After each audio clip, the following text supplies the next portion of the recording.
at any given time, the best leader will have a 48% approval rating. If you're making a decision that goes to the right level, 48% of your team is going to hate you. 48% of your team is going to say, this is great. And 4% aren't going to know what to do about it. If I were to introduce a new solution to my team and all 10 of my leaders stood up and clapped and said, this is the best idea we've ever heard, then I did something wrong. Welcome to In Good Company, elder care in your backyard. You have this rare combination of psychology, business training, and cardiovascular mainline services. What drew you to blend these worlds together? So I actually started at the University of Missouri as pre-med. I was very interested in genetics. And it really intrigued me. But I remember some of my roommates had this excellent idea that we would all take a social psychology class together. And the great thing was it was in a big lecture hall that had this kind of, the top row had tables with these like rolling chairs. And we were just immature enough to want to take full advantage of that instead of sitting in the regular desk. It was also right across from the student union, and we would go in there and get the Pizza Hut cinnamon sticks. And so we would all go in there and sit in the back row in our rolling chairs and eat cinnamon sticks. This was my roommates and I's great idea. And I thought it was just going to be a blow-off class. At that time, I really didn't have a lot of interest in psychology. And I remember just hearing a couple different stories from just social psychology research. And I was like, holy, people are so interesting. And it really kind of got me thinking about psychology. I ended up switching my major. So this class that I went into for cinnamon sticks and rolling chairs and a blow-off class turned into be the thing that caused me to change my major. So I get into graduate school. I decide I'm going to do forensics and neuropsychology. I do my internship with the federal prison system, and I'm all over, and came back to Springfield, decided to not do the prison system thing, but ended up coming to work as a psychologist at Cox Health. And I was walking down the hall one day, and I was talking to a friend of mine, who's he's now the CMO at the hospital. And we were walking down the hall. He was a hospitalist at the time, and he stepped in. Cox Health was having a career fair, or like an education fair. And he steps in the education fair room, and I followed him in, and I was like, what are you doing in here? You're already a doctor. And he goes, yeah, but I really want to advance my career. And honestly, something that had never crossed my mind. And went over and talked to the MSU people, and ended up signing up that day for the master's in business classes, and ended up doing that. They moved me over into administration. And to me, it's the right mix of, I'm a data-driven analytics achiever, right? So for me, if you give me a task, I'm going to do it, and I'm not going to stop till it's done. That's what gets me excited is, here's the goal. I'm going to, I tell my team, if the goal is X, our goal is X plus 1, right? That's how we approach every problem. But when I've had people that are, since I moved into administration and stopped doing clinical work, they've asked me like, do you miss it? And I tell them, I was like, I do more psychology now than I ever did when I was running my own practice. And it really is, you've got individual personalities of the providers. You've got individual personalities of all the staff. You've got individual personalities of my leadership team. And then somehow you have to get all of them to move in the same direction. Yeah. And to me, it's that ultimate blend of going all the way back to that social psychology class and just hearing all the different ways that humans behave in social settings, combining that with really what drives me. And at Cox Health, we talk a lot about what is your why, right? What gets you up in the morning to do this? And for me, it's always been about helping people. So I have, since I've finished college, I have never worked for a place that either wasn't a government organization or a not-for-profit. I've never worked for a for-profit company. Helping people is always, now, not to say that for-profit companies don't help, but it's just like, that's just kind of in what I do is so in administration, I get to be close enough to the decisions that when I lead my team, the things that we decide to do impact thousands of people.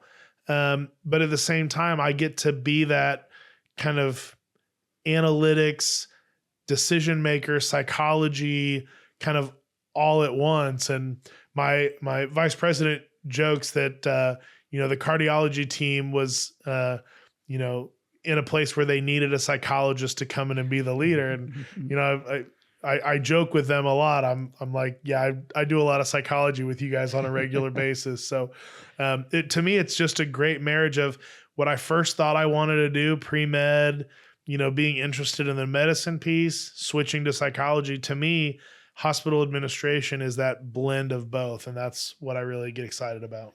Yeah, from a leadership standpoint, there is a bit of a myth out there that, they assume that the cardiology services is managed by a cardiologist, but they're two different, about as different a jobs as you could imagine. Right. And the skill sets needed to be a great leader and a great manager, they don't require you to be able to go in and do a heart surgery, Yeah. And I think that's one of the things I think that's really challenging for people who are in healthcare. I've noticed that, like, I kind of got thrown into management early in my career. Mm-hmm. I was a terrible manager. I'll admit that right off the bat. Yeah. I was terrible at it. I had zero training in it. Nobody taught me how to be a manager. Yeah. And so naturally I was really bad at it. And, it took a lot of reading books and going to conferences and, having experiences with bad bosses and having experiences with great bosses to understand what I wanted to be as a leader and as a manager myself. What things did you feel like when you came to the table as a leader and a manager in Cox that you felt benefited you the most? So I think my psychology training was, I don't know how I would do my job now if the only training I had on this was my business classes, my MBA classes. And again, that's not to say that we didn't have classes on leadership. We did, but it's kind of the way I've described it to people is, physicians, when they are going through medical school, they might have a 6-month rotation in psychiatry. They can then, when they're licensed, they can then prescribe psychiatric medications. But does that mean they should? Right. And I, in my business classes, right, I had a class on leadership. But would that have made me a leader if I didn't have any of my other background? And I would say absolutely not. I would have been completely unprepared if I'd have walked in. When I go back to it, I think a lot back to my psychology classes on the social psychology side, but also spending years in graduate school learning about things like empathy and, emotional intelligence. And, when I was in grad school, we may not have necessarily learned it under that phrase of emotional intelligence, but we certainly learned all the components of what went into that. And now that term has really become popularized over the last 10 or 15 years, that was such a big part of my training. And so I think what has served me well in leadership is there's going to be time when people disagree with you. And how you approach them, how you approach their disagreement, that in that moment, there's not one situation. You're probably dealing with 3, maybe 4 situations, right? It's them with you with the situation, you with the outcome, them with the outcome. And if you approach it as there's only one pathway instead of there's actually 4 or 5 things going on, you're going to create a great resolution for one thing and you're going to upset the other 3 or 4. Right. And I think the education on emotional intelligence helps me really take a step back and think, what's kind of the best outcome that we would get? And then how do you work back from that? I tell my leaders a lot of times, the best leaders, or at least, again, my opinion on what makes the best leader is at any given time, the best leader will have a 48% approval rating. Because if you're making a decision that goes to the right level, 48% of your team is going to hate you. 48% of your team is going to say, this is great. And 4% aren't going to know what to do about it. Right. And so I think if I were to introduce a new solution to my team and all 10 of my leaders stood up and clapped and said, this is the best idea we've ever heard, then I did something wrong. There is no way that what I just proposed to them is good enough, because either I didn't push it far enough or something. But if you're not challenging the team enough to where you're making some of them uncomfortable, then I don't think you're going far enough. And so, but how you manage that, and to add to that, so I am every quarter we do a kind of a leader kind of training and education for all of the new leaders in the system. And my senior vice president asked me to be a regular part of that curriculum, particularly on how to manage through difficult conversations and how to build teamwork and build culture. And what I tell them is, if you'd asked me when I first started in leadership what my job was, I'd say build culture, right? I don't think that way anymore. If you were to ask me at my highest aspiration as a leader, what is my role? It's change management. Because I think when you can lead people through change, that's what builds culture. I don't think you can just go in and say, hey, everyone, we're going to have a really good culture. Culture is, in my mind, the outcome of something that is done. And so if you go in and you can lead people through change and develop trust and have success, I think people will then start to follow you. And again, I told you earlier, I'm a big Civil War guy, right? So, kind of my analogy here is, Stonewall Jackson was a Confederate general, and his men didn't particularly like him. He made them do long marches. They tended to be underfed and underprovisioned, but they followed him all over the Western Front, because he developed a reputation for winning. And when he demanded all of this of them and they would win battles, they were more likely to follow him. And again, I'm using that as a reference of when you push people and then you bring them success, that develops that culture. And so again, I think as we look at what is the best part of leadership for me is, if I can lead my team through change, and healthcare is nothing if not change. If I can lead them through that and give them success, then the next challenge that comes up, I can push them even harder, because now we've got that culture developed where when we all do this together, it brings us success. The higher you scaffold that, the more you can push them the next time. So true. It's so much in there. And one of the things that I talk to my leadership team about is, when you talk about culture, that culture is, it's one of these terms that is kind of like people like to throw around, but not everybody really knows what exactly that means. Right. They're like, well, okay, what is that? Everybody's happy? No. I mean, is it that, and so what I tell my team is that I can say what I want our culture to be, but culture is everybody who has a direct report has their own culture with that person. Within our environment, we've got, 20-something people who have direct reports, and each one of them has their own little culture. That employee and that supervisor have an experience with each other.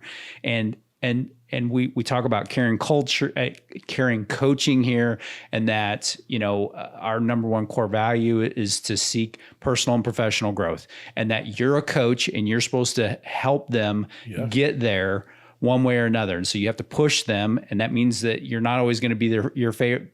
You're their favorite person because you're their coach. And all great sports people that they go back and go, who is your favorite coach? It is never the one that was nicest to them, or they probably hated them at the time, because they were the ones that pushed them the hardest and made them be better tomorrow than they are today. And so in my opinion, it is helping people, but the mindset of I'm going to look at that end result of where I want to take this person and where they want to go, and do those things match. Right. And then if those two things match, then I have a position as a leader to say, I want to help you get there. You have to trust me that I'm going to help you get there. And when you build that kind of relationship, they will walk through walls for you because right. they know you have their best interests at heart. And if those don't align, you can't fix anybody. I mean, that's just not the way management works. It's not bullying. It's not, browbeating. It's not saying it just the right way. And, you do want to motivate your people, but ultimately it's about building a relationship with that person and saying, you have to trust me. I'm going to get you to a good place. You have to trust me. I'm going to do that. And then you guys work together to get to that place. And I think you really brought that forward really beautifully, because I think so much is misunderstood, and especially in healthcare. Ironically, I have a psychology degree as well. But one of the things that oftentimes what they do is they go, oh, you're really good at nursing, or you're really good at being a doctor. Right. Now, hey, be a manager now. Right. And they throw you in the middle of that without the right kind of training and emotional intelligence. I think they used to call it maturity. And, it was one of those things where, if you put somebody in that position, you're setting them up for failure, because right. they don't, they've experienced what management is. It doesn't mean they know how to manage. You were a great scheduler. Now come be the leader of all the schedulers. Oh, you did a good job. Now be the leader of all of the people. Like, you're going to take that to the point of, where someone essentially has outpaced their ability to keep up with those promotions, and you're going to find that failure point. And I think that's why it's so important to invest. And again, I go back to understanding the context. I take, my leadership style and the way that I deal with people in context is, like most people, probably a little slice of this person and a slice of this person and a slice of this person. And, I think back to when I first started in graduate school, and I was working for a couple of neuropsychologists here in town, Dale Heffacre and Steve Akeson, two guys that I really appreciate to this day. I was nervous about being in grad school. I didn't know what to expect. I didn't have anyone in front of me that was, here's what's coming, here's what you need to be prepared for. It was just, I was figuring it out on my own. And I started working with them, and everything was supported. Everything was kind of slow grown, and making sure that we had, excellence before they asked more of me, to the point where by the time I finished grad school, you could probably ask them. And if they hear this, they'll probably call me and be like, yeah, you were right. I was probably way too big for my britches by the time I finished graduate school, because I had been that guy that when I started classes in graduate school for certain, testing that we were being exposed to, I was already training on those tests to give those tests as part of the practice as working there. So I kind of went in with this, I know exactly what's going on. I'm going to be the big shot here. And it doesn't mean that those situations, I always tell people, don't mistake kindness for weakness. And if Dr. Akeson, Steve Akeson ever listens to this, I still hold on to this day. I had been training on a test, and it was a class that he taught. I worked with him. He taught me how to do this test at work. I took the class with him, and we had to write these report summaries. The test was the MMPI-2, and we had to write these test summaries based on score profiles. And I would go in, wait till the last minute, write my summary, turn it in, get my grade, whatever. And he had this policy that as we were first learning, the first couple reports that we turned in, he would give feedback. We could rewrite them and get a certain percentage of that back so we could kind of learn. Well, again, I knew what I was doing, right? I didn't need anyone's help. So I didn't redo any of them, right? I was like, I'll be fine. So we get the semester grades from the class, and I had an 89.6, a B. And I called Steve. I called him on his phone, and I said, what's going on with this? You gave me a B. I got an 89.6. And his only response was, did you help me? Did you redo any of those assignments? And I said, no. And he goes, enjoy your break. And that was the end of the phone call. Boy, what a great coaching And moment. I mean, that was probably 2005. Yeah. I mean, and here I am 20 years later, and I'm like, I still remember that phone call to him asking about that. Yeah. But again, you can be supportive in more ways than just you can do no wrong, right? That support was in the context what I needed when I needed it. Mm-hmm. And I'll tell you, I mean, I've had the other side too. When I went on my, when I was doing my residency up at Kent State, this is one of those, in the moment, it was terrible. Looking back, I can't think of a more positive developmental phase in my professional career. I went up and I was working at Kent State University, truthfully in a residency that to this day I still feel like I had no business being there, in a very positive way for me. My mentor, my supervisor, a guy named Yossi Ben Parath, internationally known for the MMPI series of tests, the MMPI-2 RF, and getting in the weeds here for people that may not know these that listen to, but it's for a guy coming out of a freestanding school, a PsyD program in Springfield, Missouri, to work with Yossi Ben Parath would be like taking your little leaguer to get hitting lessons from Freddie Freeman. Like it was a big deal. To this day, I still have no idea. I had run into him at several conferences. I was that guy that, I wanted to present whenever I went to a conference. So he and I had interacted. He had seen me present. I have to think that's what led to this, but he invited me to come do my residency with him. And I was feeling pretty good about myself. I got this big fancy residency with this guy that could open hundreds of doors wherever I wanted to go. And I showed up on day one and I walked into his office and I sat down with my pencil and my notepad, which anyone who listens to this and knows me, I never take a pencil and a notepad anywhere. Showed up with a pencil and a notepad. I sat down and I said, what do you want me to do? And he kind of leans back in his chair, stretches his back, and he goes, get out. And I was like, excuse me? He goes, get out. And I just remember that was the longest walk down the hall back to my office. I thought I literally moved my wife and at that time, like 6-week-old daughter from Tampa, Florida to Kent, Ohio. And I literally day one, hour one, get kicked out of my supervisor's office. And he calls me back in a little while later and I go down there and he's like, let me tell you one thing. You've graduated. This is your postdoctoral residency. If I have to come tell you what you need to be doing, we've got a problem. And I spent the next 18 months in that residency. At the time, looking back, I hated it. He would email at all hours of the night. And I felt because of that first interaction, he never implied this to me. He never told me. So again, if he hears this, there was not an implication on his part that if he emails me at midnight, I respond. It was a pressure that I put on myself because I thought, man, day one, I'm already way down in the hole. I've got to work to get back out. Yeah. And I spent 18 months trying to do everything that I could to do well.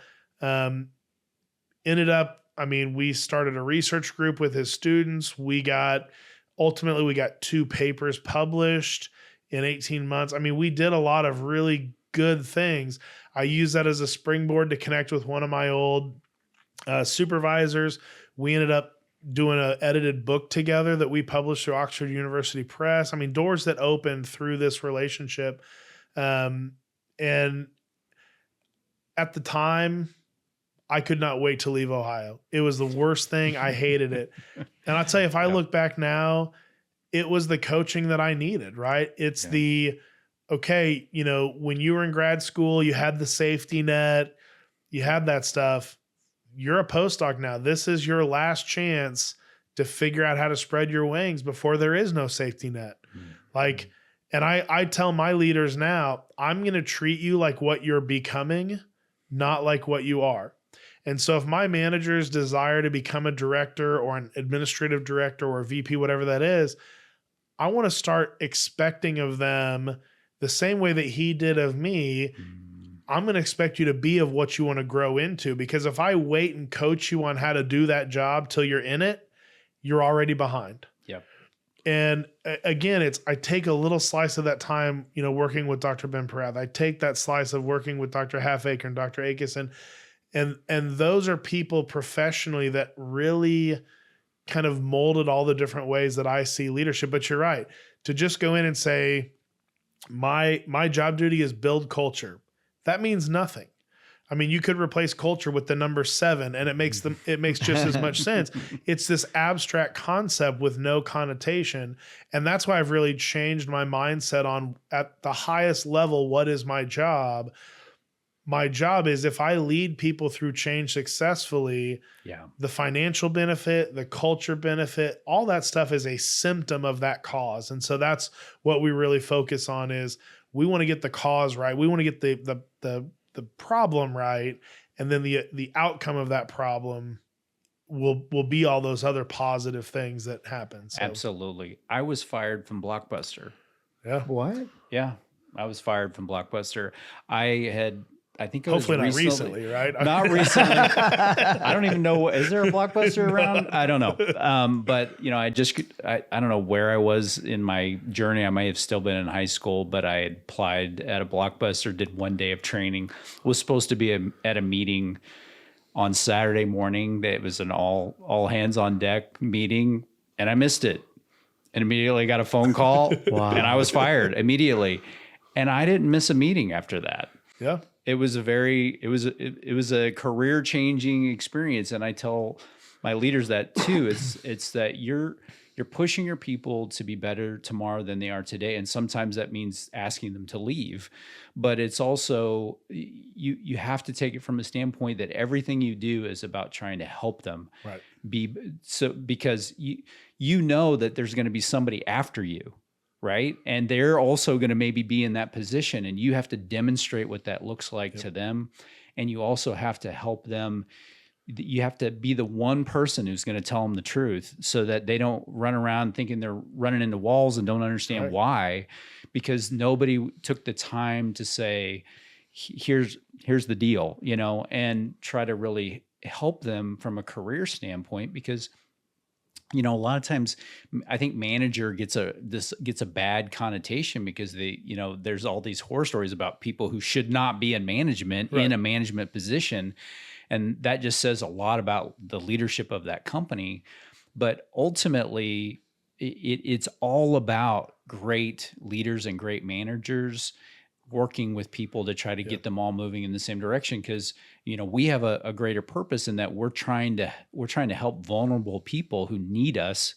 And so we can't have a lot of drama. We can't have a lot of, mediocre people. They all have to be great. They all have to be good at it. They all have to be engaged and want to be here, because otherwise you're going to see the same problems that a lot of people complain about the healthcare system, and that you've got, doctors that aren't paying attention or not, fully engaged, have a terrible bedside manner. You got nurses the same way, and that sort of thing in those positions, because they don't have great leadership to help them, one, gatekeep that we've got great people in those positions, but two, making sure that they have strong engagement in the position and understand their why when they show up to the table. And I think that's, going back to kind of creating that expectation and teaching people how to be kind of the thing you want them to be. And I think that applies at all levels. My friend and I were having a discussion about what is culture, right? A lot of times we're kind of given this indication that culture is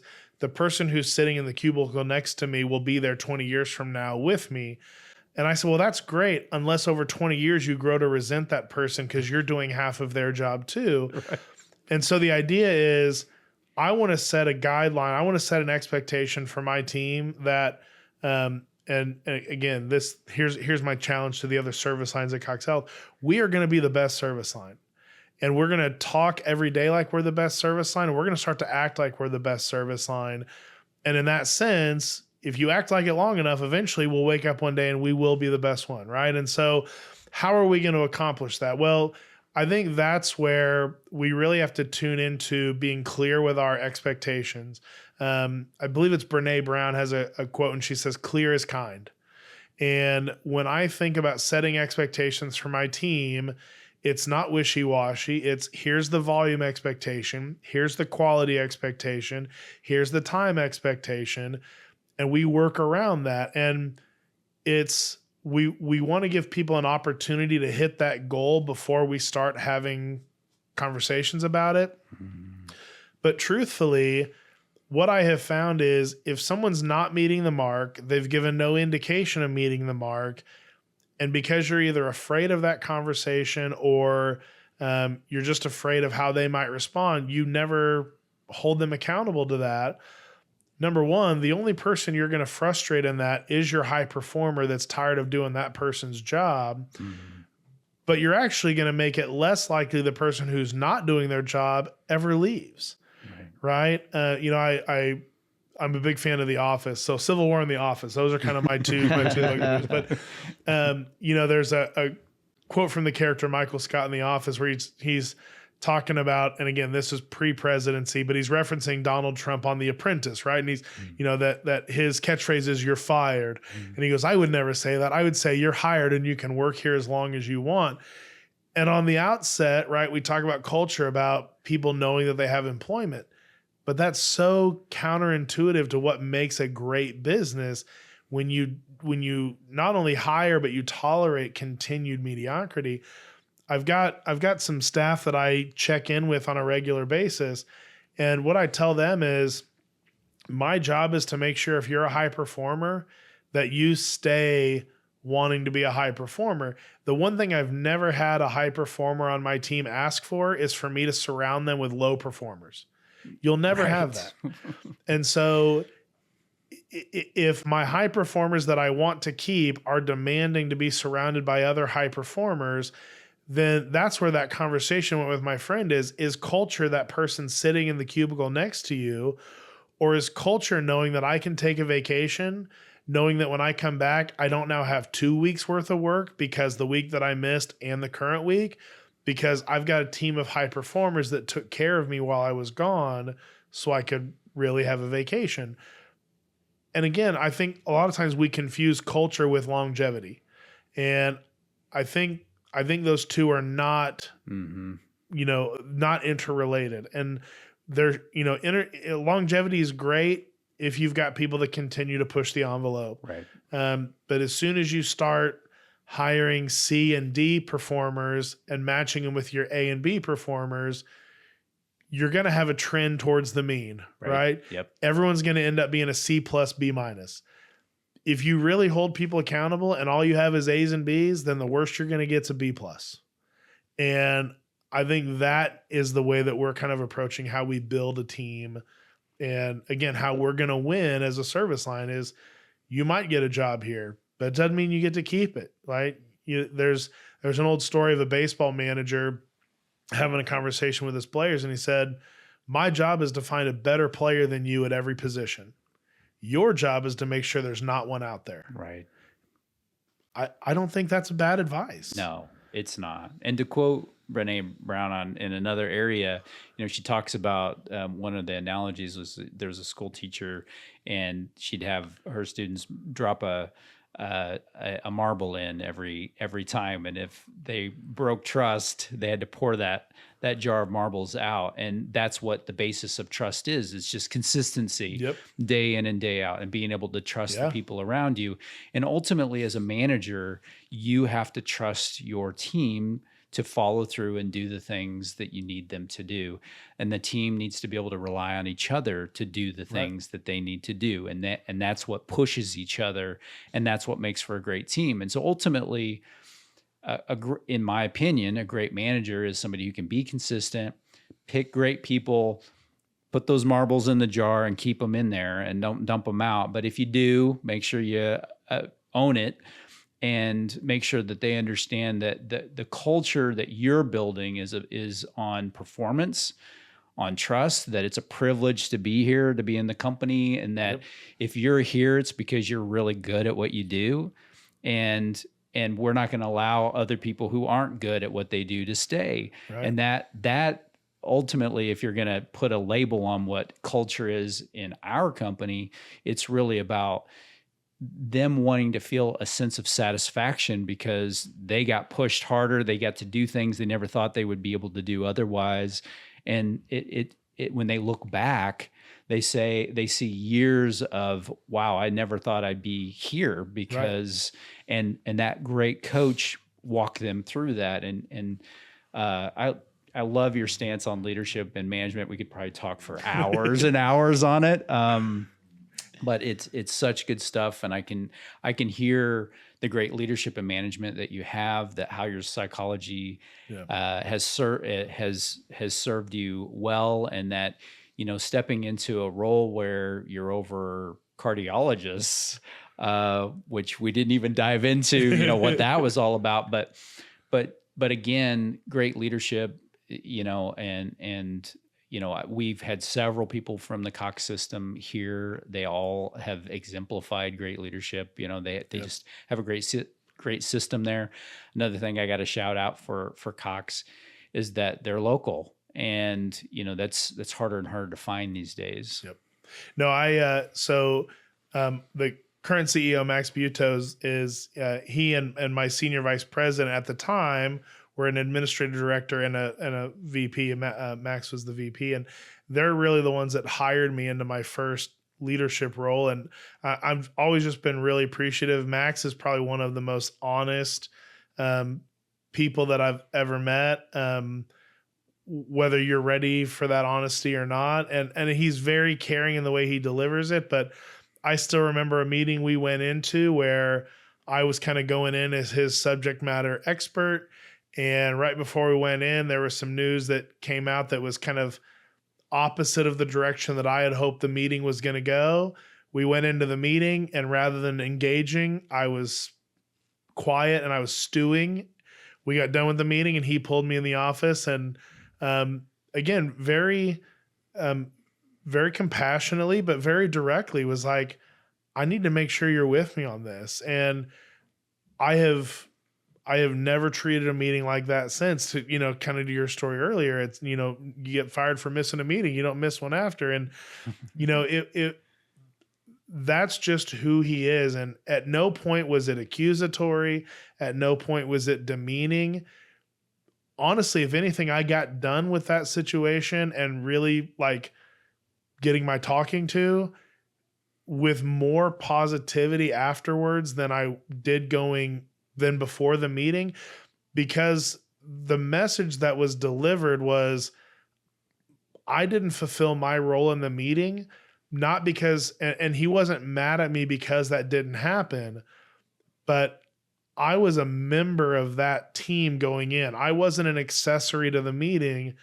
I was a core component, and I had a role in that meeting, and he wanted me to know what I was bringing was important. And when you get told that you didn't hit the mark and you're one of the reasons that the meeting is occurring, you're like, I will never be unprepared for that situation again. And I just, having that ability to go over to a meeting over in the administrative area, and a lot of times the meeting will finish and I'll just walk down the hall, and I can walk by the office of our COO and say hello and ask if they need, if she needs anything. And it's very open door. And I can tell you from one leader to be able to talk to leaders at 2 or 3 levels above me, that if I knock on the door, they stop what they're doing and they will talk to you. They will address you.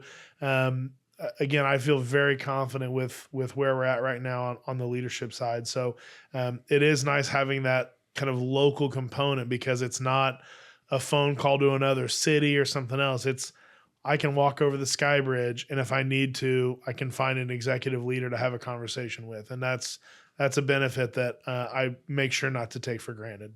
Yeah. Well, it takes 2 to tango. And so having a great manager, you have to have somebody who's open to being managed Yep. and wants to and seeks that, growth and sees it like that, because you could have easily walked away from that whole conversation, with a different attitude Yep. about it, and that you're like, what can I learn from this and how can I be better from it? That's the sweet spot, Yep. that's the perfect place. And I think that's where, leaders and managers really love, because they love their people so much, because they're like sponges. They absorb that information. And then, hopefully, you have an opportunity to give good feedback to them, when things don't go well on their side either, Yeah. and I hope that I always portray that to my team as well, that's a two-way street. Yeah. For sure. Yeah. No, it's there's always something to learn. There's always a new thing to think about. There's always a new tactic to take. So it's every situation is an opportunity. And so you get out of it what you want to. And so it's a challenge. Right on. We're an elder care podcast. We have people that are clinicians out there. We have people who are elderly themselves, and we have people who are young, who are taking care of the elderly. And some are elderly, or they're on the cusp of that. They're anticipating the next 5 to 10 years. What advice could you give to our audience that you would give to your own family related to healthcare and psychology and some of the issues that we talked about? So I think the place that I would start is work with your physician. So much like I would, going back to my forensic training and the time that I spent in the federal prison system as an employee, let me be clear on that on the podcast. We would often answer questions like, can this individual work with their attorney? Do they understand the merits of the case against them? And as maybe kind of strange as it seems to apply that thought process to healthcare, I think we need to approach it in the same way as you need to be open and have the ability to work with your physician. You need to understand when the physician tells you what's going on. So what I tell people is, if you don't understand, right? If you're working with a physician who uses nothing but, long words or acronyms or other things like that, ask for clarification, or go home and research it, right? Find out kind of what it is. I think having kind of the present ability to understand what they're telling you, what that information looks like. And again, whether that's you as the patient or as a family member who's there with a patient, in certain situations, do your homework, work with the physician, understand that it's a collaborative relationship. A lot of times people go in, the doctor said it's this, it's only this, it can only ever be this. I will not research anything else. I will not look into it. It's only that. Again, you wouldn't do that if you were standing trial for a case and your attorney said, I think we need to plea. And you were like, I didn't do it. I don't want to plea. Like, you wouldn't just say, hey, whatever you want, right? Because you're the one, as the patient, you're the one that's going to have the outcome of whatever that treatment is. So again, kind of thinking about it like that, work with the physician, understand that it's a collaborative relationship, and understand what they're telling you. Ask questions to clarify. And I think this is where, again, this will drive us way back into a whole nother line of questioning, but I will be brief about it. But I think this is where AI will really help us. You brought up the whole idea of, AI-driven documentation, and that stuff is not just in the future. It's right now. We are rolling it out. We are piloting it. And I think what you're going to see is an opportunity where that 15-minute physician visit that was historically the physician asks you a question, and as you respond, they turn to their computer and type, and then turn back to ask you the next question, and then turn over and type. The AI documentation is going to give us an opportunity to be face-to-face for 15 whole minutes. The documentation software is going to pick up that conversation and create a record of that visit in a way that will allow you to ask more questions of the physician. It's going to allow the physician to spend more time explaining the acronym or the big fancy word that they just used. And I think that's where patients or family members need to take some power in that relationship and understand the collaborative nature of it. And truthfully, physicians get into medicine to help people. They don't get into healthcare to document. Yeah. And so if they can find a way to do less documentation because that part of it is being offloaded on something else, I guarantee you almost unequivocally, physicians will spend more time face-to-face with their patients.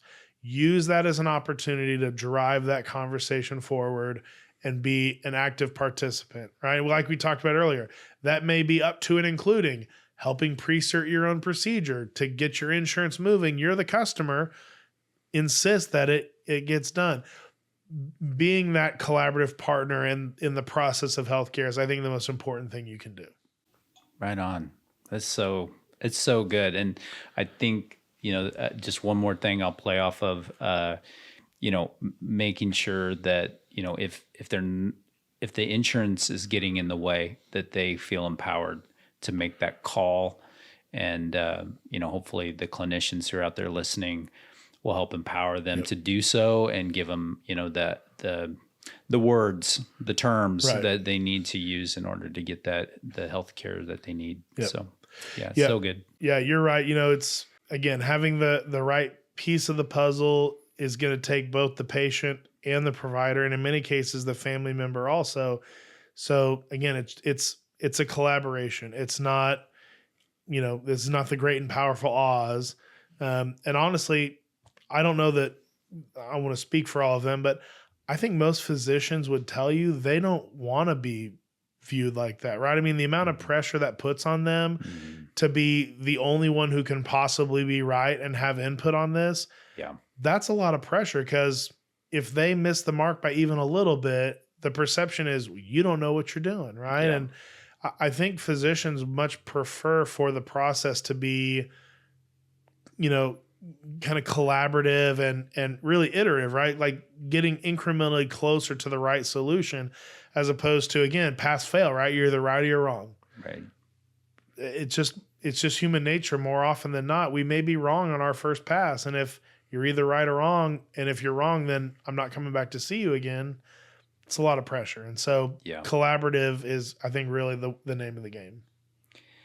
Well, I have a million more questions, and we could just talk for hours. But for the sake of your time, I'm gonna hold that for another day. But it has been so awesome to have you on our show. Thank you very much. We're glad you're in the position that you're in, and we're looking forward to seeing that new procedure coming down the pike and that new innovation that's coming around the corner, because it's really exciting. I get excited about it too. Yep. No, we're always looking for the next big thing. So thank you again. Fantastic. If you enjoyed today's conversation, make sure to like and subscribe so you never miss an episode. And we'd love to stay connected. Follow us on YouTube, Facebook, and on Instagram at In Good Company Elder Care Podcast. You can also find us on X, formerly known as Twitter, at IGC Pod, and on TikTok at IGC Elder Care Podcast. Thanks for tuning in to In Good Company Elder Care in Your Backyard. I'm John Ray, and I've been joined by my amazing co-host, Spencer Ernst. Special thanks to our executive producer, Alex Wallace, for helping bring this show to life. Until next time, take care, and remember, you are always in good company.